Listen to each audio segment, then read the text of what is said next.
Маскировочные сети, инвентарь, теплую одежду, сладости и многое другое собрали активисты, предприниматели и неравнодушные челнинцы. Из города отправился очередной гуманитарный груз для бойцов СВО.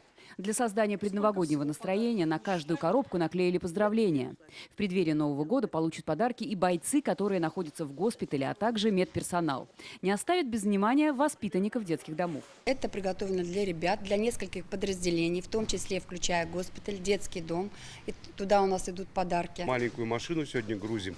Буквально 2 недели, наверное, месяц назад я лично ездил. Угоняли 2 фуры. Фурами не первый раз. Техника помогаем. Ну, чем можем, помогаем. Лениногорцы отправили грузовик с гуманитарным грузом в зону СВО для земляков и жителей новых регионов. В составе груза именные посылки, спецоборудование и даже внедорожник. Конечной точкой маршрута стали города Рубежный и Лисичанск. Сюда прибыли 20 тонн груза. Это продукты, вода, медикаменты, промтовары, новогодние подарки для детей и новый санитарный УАЗ для городской больницы. В селах Нижний Нарадбаш и Бакмуразово Буинского района и взрослые, и молодежь вместе плетут маскировочные сети. Также жители собрали 140 тысяч рублей и приобрели снаряжение для бойцов СВО.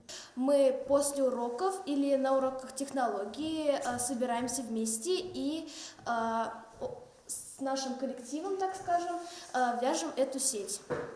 Помимо маскировочных сетей мы отправили много вещей. 2 полные машины гуманитарной помощи. В эти дни в Татарстане собирают гуманитарную помощь, чтобы с новогодними пожеланиями отправить ее землякам-бойцам в зону СВО и жителям новых регионов. Светлана Звонарева, Татарстан.